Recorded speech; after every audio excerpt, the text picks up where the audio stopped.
Dunia masih menyimpan banyak misteri, seperti dunia baru yang tersembunyi dari persepsi indera kita. Dan di dunia baru ini terdapat sebuah menara mistis yang berada di tengah padang pasir dan selalu dikelilingi oleh awan hitam guguludugan. Dan para manusia di sana hidup berdampingan dengan berbagai macam monster besar juga ngeri, yang mengharuskan mereka menggunakan kapal pasir sebagai sarana transportasi. Dan kita melihat ada salah satu kapal yang dipimpin admiral sedang berlayar menuju pasar Cisaat untuk membeli makanan pokok, yang tiba-tiba mereka diserang oleh monster pasir bernama Diablos yang berniat untuk menggulingkan kapal. Namun dengan cepat admiral seperti Tarzan berayun ke kemudi dan mencoba untuk menyimbangkan kapal kembali hingga akhirnya dia berhasil. Namun sayangnya ketika seorang bernama Hunter menyelamatkan CS-nya, dia malah terjatuh dan tertinggal di padang pasir.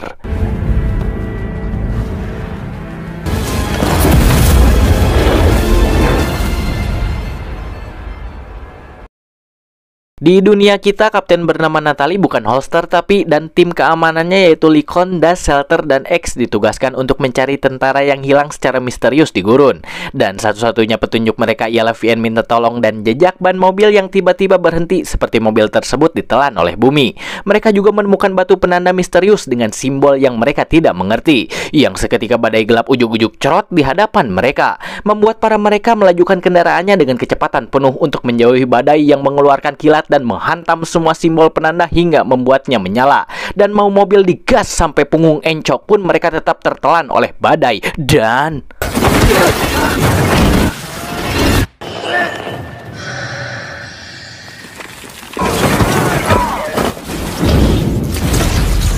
para tentara keluar dan melihat badai sudah pergi menjauh mengambang di daerah pegunungan dan bangunan yang tidak ada di peta mereka.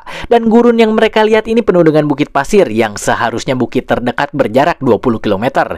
Semua elektronik juga hangus dan bahkan kompas pun tidak berfungsi, sehingga mereka memutuskan untuk mencoba kembali ke pangkalan dengan mengikuti matahari. Dan seorang tentara menemukan mobil yang hilang, lalu mereka menuju ke sana dengan formasi bertahan. Dan mereka menemukan tubuh rekannya sudah gosong ekstrim yang di sekitarnya pasir meleleh menjadi kaca-kaca yang bahkan alat penyembur api tidak dapat melakukannya. Sesuatu yang lebih edan telah menyerang mereka, dan itu ditunjukkan dengan peluru kosong yang berhamburan. No tracks anywhere. Whoever did this, they didn't leave a mark.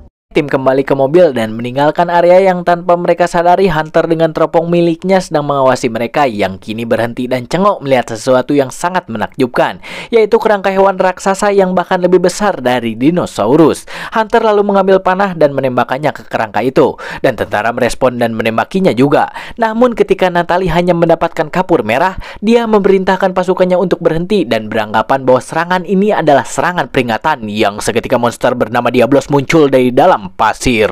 What the hell is that? Link, back in the vehicle! Death Dealer, move, move!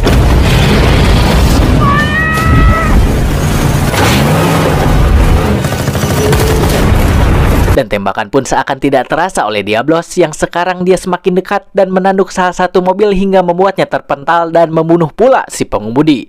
Namun om tentara berhasil kabur sesaat sebelum mobilnya hancur dan meloncat ke jeep bersama rombongan Natalie. Tetapi seakan pelariannya sia-sia karena Diablos menabrak mobil itu juga menusuk om tentara dengan gadingnya. Dan sebelum mati, om tentara berkorban dengan menjatuhkan beberapa granat ke monster untuk memberikan celah bagi timnya melarikan diri ke dalam gua. Hunter pun ikut membantu dengan menembakkan panah racing ke Diablos untuk memperlambat gerakannya.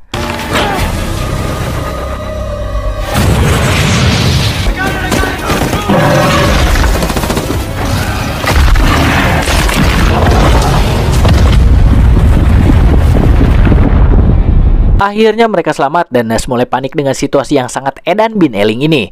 Namun Natalie sebagai pemimpin menenangkannya dan memerintahkannya agar bersikap seperti prajurit, dan dalam keadaan seperti apapun mereka harus siap, hingga tiba-tiba Natalie disanggap oleh monster yang menyerupai laba-laba bernama Nerskala yang menyengatnya dengan racun pelumpuh sebelum akhirnya dia dijatuhkan ketika tentara menembakinya. Marshall dan Link memberikan CPR namun sia-sia. Das menyuruh mereka untuk meninggalkannya karena Nerskala memanggil barayanya, dan mereka melarikan diri sambil berasumsi bahwa Natalie sudah meninggoy. Mereka terus bertahan dari kepungan para Nerskala dengan menembakinya. Hunter juga ikut membantu dengan menembakkan panah peledak dari atas tebing dan harus melarikan diri ketika satu bala-bala menghampirinya. Dan di tengah keadaan pakpuket seperti itu, Das terjatuh dan itu memberikan kesempatan bagi Nerskala untuk menangkapnya. Come on, keep moving. Marshall!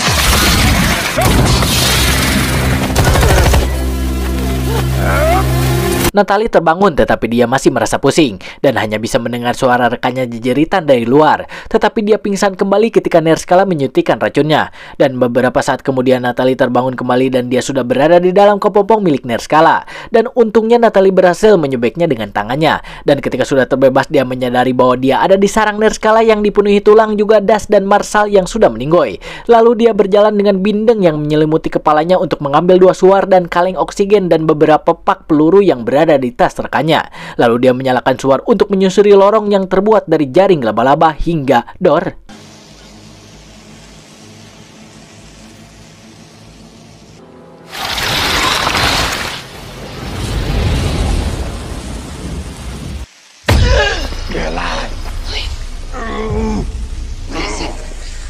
Link muncul dan ternyata dia masih hidup. Namun dia tidak bisa menggerakkan lengannya, juga dia menderita engap di dadanya. Dan tanpa mereka sadari monster mengawasinya. Natalie membantu Link berjalan menuju pintu keluar. Namun suarnya malah padam dan ketika Natalie menyalakan suar yang baru, tiba-tiba Nerskala sudah berada di sampingnya. Natalie mencoba untuk menjauhi Nerskala dengan suarnya dan di situasi ini Link merasa sakit di badannya dan pada saat dia merobek bajunya, terdapat telur Nerskala yang menetas di dalam lukanya dan itu geli sekali. Lalu dengan cepat dia diambil oleh Nerskala. Namun ketika monster itu akan melakukan hal yang serupa kepada Natalie, dia dengan sigap menyemprot api kepada Nerskala. Susah banget.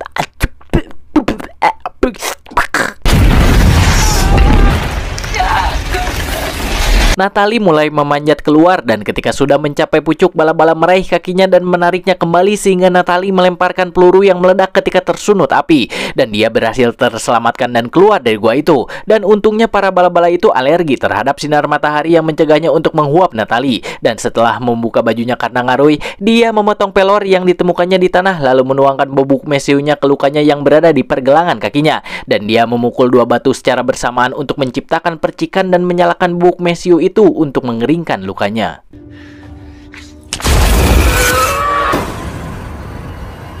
Selesai itu dia naik ke atas bukit untuk mengamati kondisi sekitar. Tetapi dia hanya melihat bahwa tempat itu dikelilingi oleh gurun pasir yang terdapat Diablos di dalamnya. Dan ketika dia melempar batu, Diablos keluar dengan raungan "Hua!" dan nyungsep lagi dengan cepat ketika mengetahui dia dibohongi. Natalie melanjutkan bobolangannya ke daerah bebatuan sementara Hunter mengikutinya dari atas. Hingga sampailah Natalie di bangkai kapal dan berpikir bahwa dia akan menemukan air, namun tong itu hanya berisi pasir di dalamnya. Sedih sekali. Lalu dia mulai memasuki dalam kapal untuk mencari minum, namun dia malah disergap oleh Hunter dengan cepat. Tetapi Natalie meresponnya dengan cepat pula, hingga pergelutan pun tak dapat terhindarkan.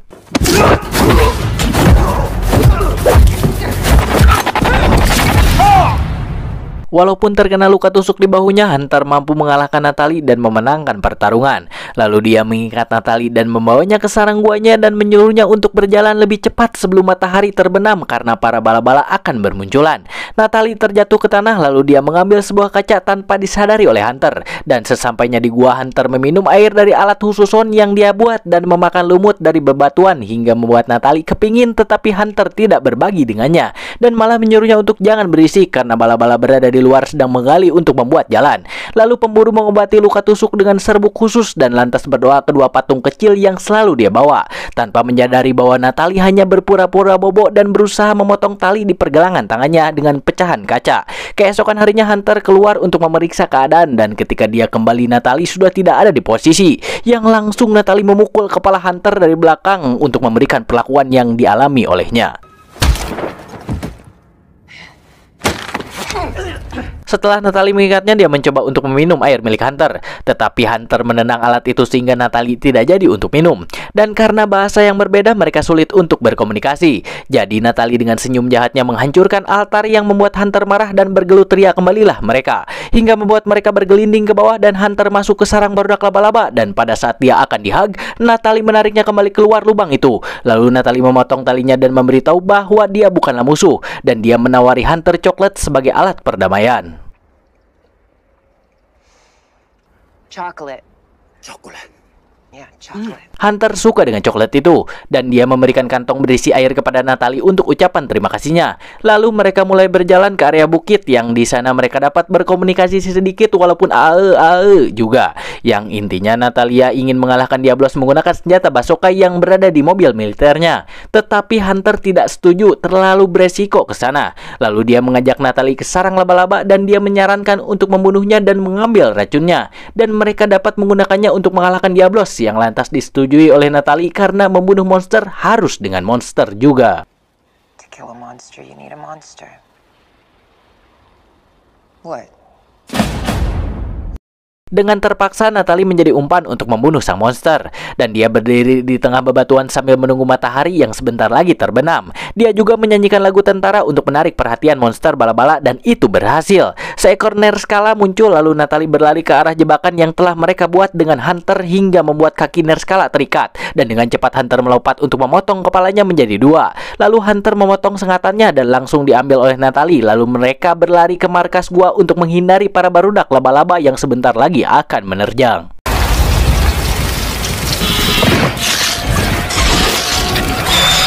Di dalam gua, setelah bergurau, Hunter menjelaskan kepada Natalie bahwa patung-patung itu mewakili keluarganya yang sudah meninggal, yang membuat Natalie merasa bersalah dan meminta maaf kepadanya. Keesokan harinya mereka mulai menyiapkan segala keperluan untuk rencana mereka, dan Hunter membelai sengatan bala-bala dan mengambil inti penyengat yang diputarkan ke panah miliknya. Mereka lalu membuat jebakan di kapal karam. Tak luput juga Natalie yang diberikan baju besi dan senjata keren, yang lantas Hunter melatihnya agar dia mahir menggunakan satu set senjata Kratos yang dapat mengeluarkan api saat ditekan bersamaan.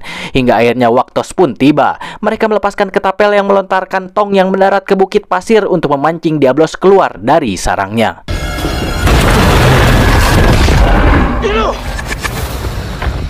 Mereka pun berlari ke arah mobil militer dengan Diablos yang berada di belakangnya. Tetapi mereka terpaksa berhenti ketika Diablos masuk kembali ke dalam pasir.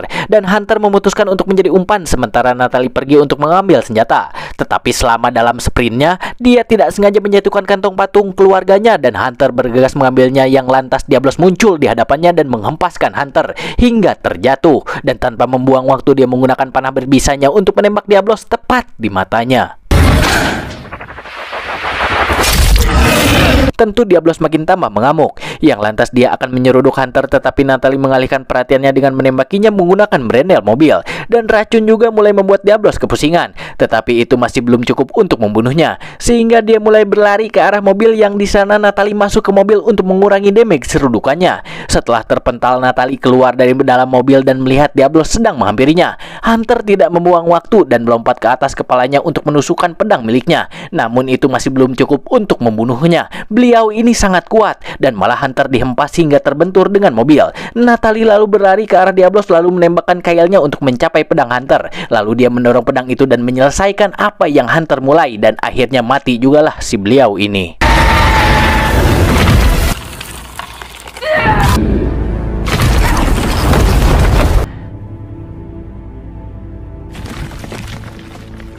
Karena Hunter masih belum sadar, Natalie mengambil semua persediaan yang terdapat di mobil. Juga dia memotong kulit keras Diablos, yang lantas dia membuat tandu darurat untuk menyeret Hunter melintasi gurun. Dan setelah berjam-jam Natalie menyeret Hunter, angin mulai bertiup kencang sehingga Natalie mendirikan tenda untuk bertahan dari angin yang semakin edan eling ini.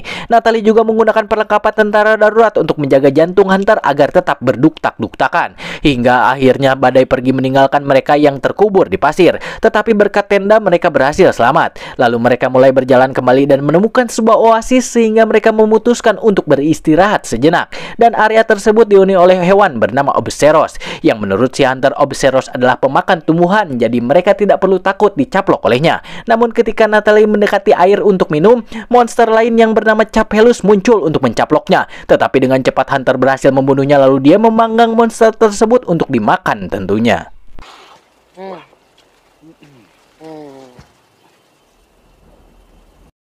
Malam pun ya malam. Setelah duo itu makan malam, mereka dikejutkan dengan api yang tiba-tiba membakar oasis, yang ternyata itu dilakukan oleh seekor naga yang Hunter sebut sebagai Raftalos, yang memiliki hebosan api. Sekelompok Obseros yang ketakutan menerjang mereka untuk melarikan diri dari Raftalos, dan Hunter berhasil menghindari mereka, tetapi Natalie terjatuh di tengah-tengah Obseros, yang seketika Admiral muncul di depannya dengan mengayunkan pedangnya, lalu diikuti juga oleh Natalie, dan Hunter yang berlari pun terpojok oleh tebing curam. Namun dia berhasil diselamatkan oleh Mbak Kupluk yang berayun menggunakan tali dan membawanya pergi dari tepi jurang. Ketika semua Obseros telah pergi, Natalie berterima kasih kepada Admiral atas pertolongannya, dan dia terkejut mendengar bahwa Laksamana fasih berbahasa Inggris. Namun belum sempat bertanya, dia dicetut oleh si Laksamana atau Admiral ini hingga membuatnya pingsan. Don't thank me yet. Beberapa saat kemudian Natalie terbangun di dalam kurungan kapal, sementara para kru mengawasinya. Lalu mereka dihus-huskan oleh Hunter yang merasa bersalah tentang pengurungan Natalie. Lalu Hunter meninggalkannya dan Natalie memperhatikan ada ruangan di bawahnya, jadi dia menggunakan bangku untuk menghancurkan kunci untuk membuka pintu. Lalu dia menyelinap ke dapur, dan ketika dia akan mencuri pisau, dia dikejutkan oleh kucing ninja yang menjadi koki kapal Admiral. Hunter menghampirinya dan memberitahu bahwa dia dibebaskan, dan Hunter membawanya untuk menemui Laksamana, yang di sana dia meminta maaf kepadanya atas kesalahpahaman ini. Lalu dia melepaskan belenggu yang berada di tangan Natalie. Don't hold your breath. Admiral lalu mengatakan bahwa Natalie bukan orang satu-satunya yang menyeberang ke dunia ini, dan sebelumnya juga ada orang yang bisa masuk ke sini dan dia mengajarkan bahasa Inggris kepadanya. Dan Admiral memberitahu tentang menara langit yang menjadi portal perjalanan antar dua dunia yang terletak di puncak gunung dan dikelilingi oleh badai. Itu adalah sisa dari peradaban kuno yang dijaga oleh makhluk bernama Ratalos. Dan Admiral mencurigai ada sesuatu yang aneh di sana. Jadi dia mengajak Natalie untuk membantunya, dan dia akan memulangkan Natalie ke dunianya sebagai imbalannya, yang alhasil Natalie pun menyetujuinya. We leave at dawn. Don't keep me waiting. I hate waiting. Keesokan paginya kru berangkui untuk menjalankan misi, dan mereka berhasil mencapai menara setelah pendakian cukup panjang. Menara langit berdiri di atas lahar, dan Admiral mengatakan lahar itulah sumber kekuatan yang menciptakan sebuah badai dan membuat pintu gerbang ke dunia kita terbuka dan terlihat kurang stabil. Dan ketika mereka bergerak maju, mereka menemukan pecahan kaca yang berarti Ratalos sedang berada di sana. Dan setelah Admiral memberitahu bahwa Ratalos lemah tepat sesudah menghembuskan apinya, mereka berpencar dan bersiap karena Ratalos sedang melayang-layang di udara, dan diakhiri dengan membakar anggota kru sebelum mendarat di antara mereka.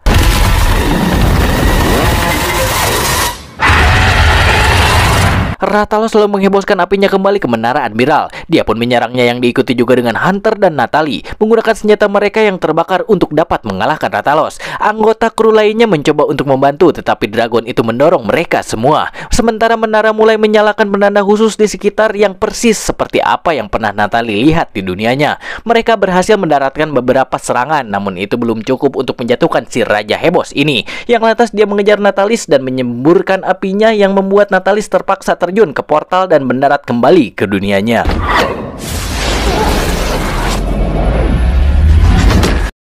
Kelompok penyelamat tentara muncul untuk membantunya dan mengatakan bahwa mereka telah mencari unitnya, dan Natalie disimpan di tandu dan memasukkannya ke dalam pesawat yang lantas lepas landas. Tetapi baru saja terbang, badai muncul di atas mereka, dan ternyata Ratalos masuk ke dunia kita dengan menghancurkan pesawat hingga membuatnya terjatuh. Lalu dia bergegas untuk menghancurkan kendaraan tempur lain yang sekarang menembaki beliau ini. Namun itu semua tak berdamage, dan malah mereka dihebos-hebos oleh si beliau ini.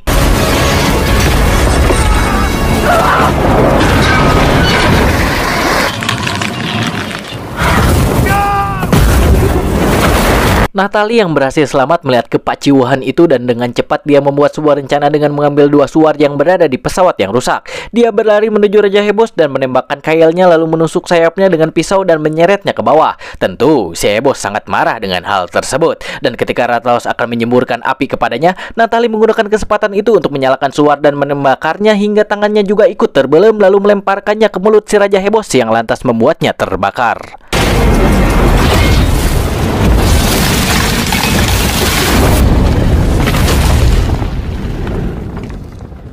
Iya, ternyata Raja Bos masih bisa berdiri. Dan ketika dia akan menyerang Natalie, untungnya Hunter datang dengan menembakkan beberapa panah peledak yang salah satunya berhasil masuk ke dalam Rathalos melalui luka yang ditinggalkan oleh Suar. Dan itu adalah serangan terakhir yang membuat Rathalos meninggoy di tempat. Dan akhirnya Admiral muncul dan memberitahunya bahwa mereka ada di sini karena mereka tidak akan membiarkan monster keluar dari dunianya. Dan Menara Langit telah membuka portal lain dan ternyata ada sosok makhluk bernama Gromolov yang ngapung ke arah mereka. Sehingga Natalie memutuskan untuk masuk kembali ke dunia lain bersama mereka untuk menghancurkan menara dan mengakhiri keedanan ini. Koki Kucing juga bergabung ke dalam pertempuran dan tanpa mereka sadari, sosok berjubah misterius mengamati pertempuran dari atas menara. Dan siapakah itu? Bodoh lah, karena film pun sudah beres. Jangan lupa like, komen, dan subscribe channel ini agar kalian tidak ketinggalan video terbaru dari saya. Oke, thanks for watching dan terima kasih sudah menonton. Ya, itu artinya sama aja dan selamat ngopi. Ini saya recordnya jam 3. Aduh, walaupun saya belum tidur, kurang tidur saya 3 atau 4 jam saja. Yang penting Anda terhibur. Kalau Anda terhibur, saya dapat AdSense. Kalau saya dapat AdSense, saya bisa ngopi dan bisa terus melek terus untuk menghibur kalian semua. Terima kasih. Thank you. Dari itu. Bye bye.